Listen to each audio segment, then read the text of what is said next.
Warning, this video contains spoilers for Spider-Man Brand New Day.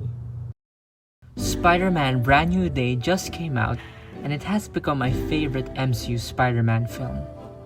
While you can chalk that up as recency bias, I can generally say that it's a movie made much more personal towards the audience.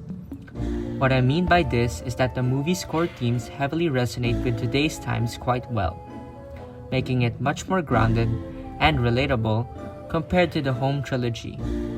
With all that being said, let's look into what makes Spider-Man Brand New Day such a great film. 4 to 5 years after No Way Home, we see Peter Parker, who has been Spider-Man for quite some time. He has built a good reputation for himself, even having connections with the people of New York City, such as Punisher, Yelena, and Metzger. We even see him working with the police force to some extent, as seen with his interactions with Detective DeWolf. However, despite the major progress he has built in his hero life, psychologically, he isn't doing well. We see him avoid forming new relationships, as seen in the elevator scene where that one girl tried to strike up a conversation with him, but was immediately closed off. It's clear that he hasn't moved on from Ned and MJ and still keeps tabs on them through Ned's Instagram. Despite his success as Spider-Man, it's clear that is the only thing that he has been doing to keep his mind occupied. There was even a scene highlighting this with the Wolf questioning Spider-Man if he ever takes time off. Peter's response to this is, if you love your job, it's like you've never worked a day in your life. We all know that isn't true for his case, ever since he isolated himself from his old friends and the people he interacts with. I've noticed that there are more times in this film where he wears the mask compared to the home trilogy, highlighting the fact that Peter distances himself from everyone in order to keep them safe. I like the part where MJ figures this out and questions him on why he never told her about his identity. While that might come across as selfish to some, I feel like it came from a place of concern, especially after reading the letter. She understands why he had to do it, but she tells him it's the right thing to do to tell her straight up, not for herself, but for him as well. Another scene that best highlights this distance is when Peter says to the Punisher that he is just like him. Punisher immediately calls him out on this, saying, "You think this is a lifestyle?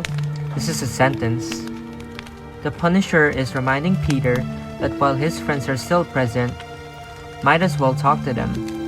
You never really know in their line of work on when they might disappear. It's a reminder that it's okay to connect with others despite the possible troubles that come with it. This distance he creates is not only represented through his mask, but also the universal inhibitor he creates to suppress his mutating powers. One of Peter's major struggles in this film is that his spider genes are mutating at an incredible rate.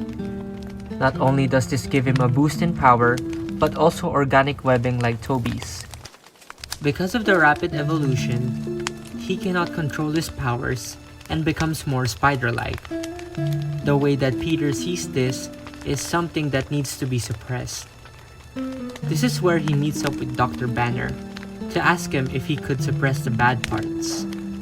I love Banner's response to this by asking how you can determine which parts are good and bad, which parts of you should be expressed, which parts should be hidden.